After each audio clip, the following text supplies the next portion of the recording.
we start this riff off actually exactly where we left off. Before we start, I'd like to ask you to like, comment, subscribe. We're almost at 1,000 subscribers. If you enjoy my content, subscribe. If not, watch it. That's enough, okay? I don't want to force you into anything that you're not ready for. So, like I said, after Vegeta pulls his hand out of the healing tank, he looks at Bulma and begins smiling, saying that this is exactly what they needed. Goku doesn't really understand, seeing as he's not really too much aware of his Zenkai boost.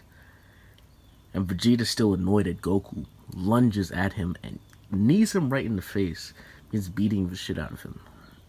Goku is able to fight back. However, once Vegeta first got him to a daze, he causes Goku enough damage to the point where he's not fighting at his full capabilities.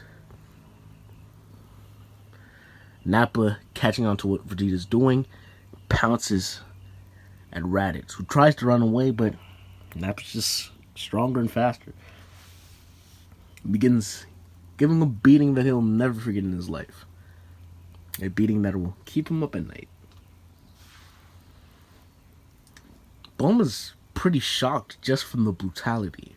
This isn't like casual beating up. Once she sees Nappa beating Raditz, she realizes that there's malice in those hits. Thinking to herself that maybe this is the Saiyan nature.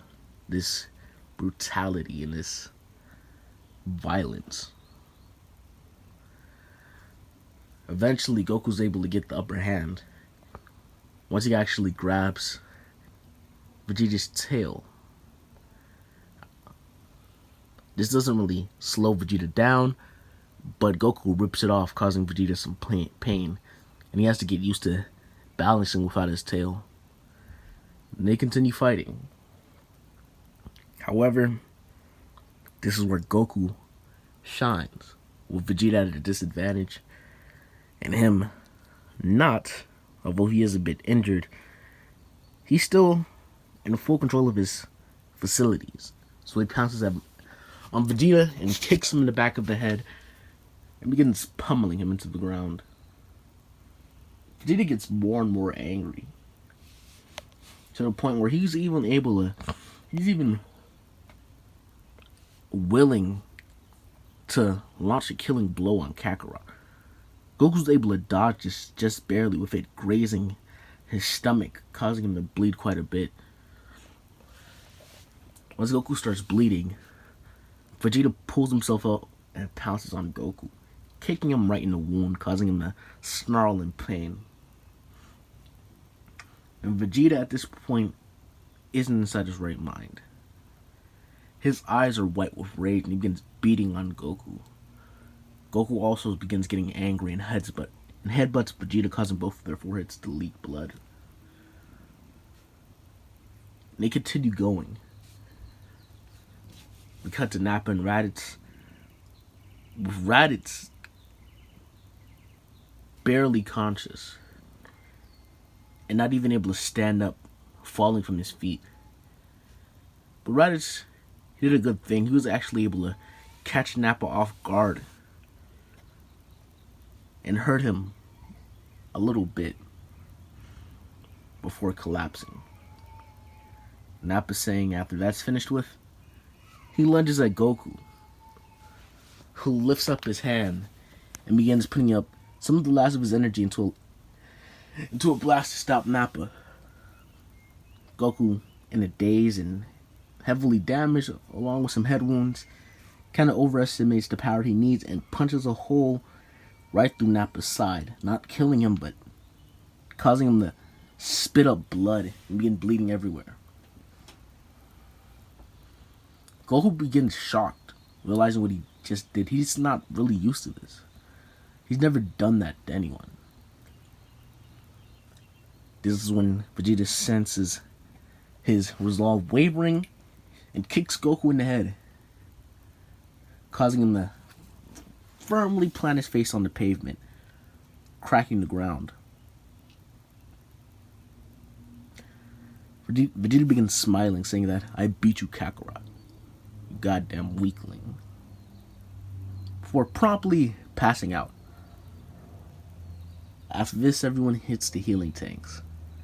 Raditz has an incredibly large Zenkai boost because Nappa's a cruel fucking beat the living shit out of him. He was just moments away from death, honestly. Nappa also got a sizable one with him nearly dying from a blast in the chest.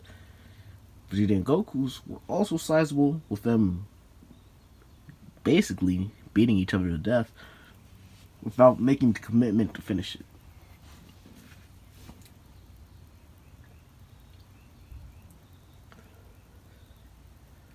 Bulma expected them to get out of the tanks and put aside their differences. But that's not what happened. They immediately begin going back into the scuffle they were in earlier. With them being quite a bit stronger. Let's say around a nice increase in power. I'm going to say Goku was at around 12,000. I'm retconning whatever power level I said before because that wouldn't work great for the story. I'm going to say that Goku's at around 12,000. He's up to 18,000. Vegeta was at 15,000. He's up to 20,000. Nappa was at around 4,000. He's up to 8,000 because Goku was so much stronger than him when he did that. But his strength increased quite a bit. Raditz went from 1,500 to 6,500. Able to put up more of a fight against Nappa, but he's still going to get his ass kicked. And I already said Vegeta's right. From 10,000, well, from 15,000 to 20,000, of course. They continue this for around a week. This continued circle of them beating the shit out of each other, going to healing tanks because they're nearly all dead by the end of it, and repeating the process with them gaining strength quite rapidly. Because these aren't little spars. These are like life or death battles that each of the Saiyans are having against each other. Raditz begins doing more well. Is actually able to attack one of Nappa's eyes, blinding him in one of them. This was quickly healed by the healing tank. However, Nappa was not necessarily pleased by this outcome.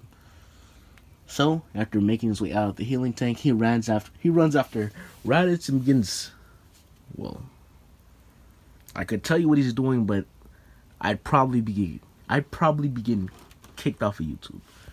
He begins grabbing Raditz and slams him against the floor a couple of times, face first, and begins, well, brutalizing him. Raditz grabs his footing, and he kicks Nappa right in the balls, full force, causing Nappa to vomit. And then he begins his own attack. He begins kicking and punching Raditz, and he begins doing a drop kick on Nappa. But Nappa grabs his legs and slams him into the pavement again. And it makes his way on top of Raditz and begins pounding him with a flurry of fist, with Raditz blocking most of them. And wiggling his way free and using his full strength to kick Nappa in the center of his chest, causing him to fly to the ceiling, hit the ceiling, and fall right back down. This actually causes Goku and Vegeta to stop. Not only did Raditz basically win, but what they were doing was pretty brutal. It wasn't really an honorable fight. It was more of a, I'm going to kill you, and I don't care how it happens. So, after this 1 week period is done, the Saiyans are a bit closer, but they're still pretty animostic toward each other. However, they're not outright hostile as they were inside the tanks. And it's time for the first mission. And their first mission begins for a very small planet. They're going to be launching alongside the Ginyu Force to accompany them on a mission. Frieza wants to see the new Saiyan's capabilities, as well as his ability to work well with others. That's in this part. Like, comment, subscribe if you enjoyed this content. Thank you guys. See you later. Black-Shenron out.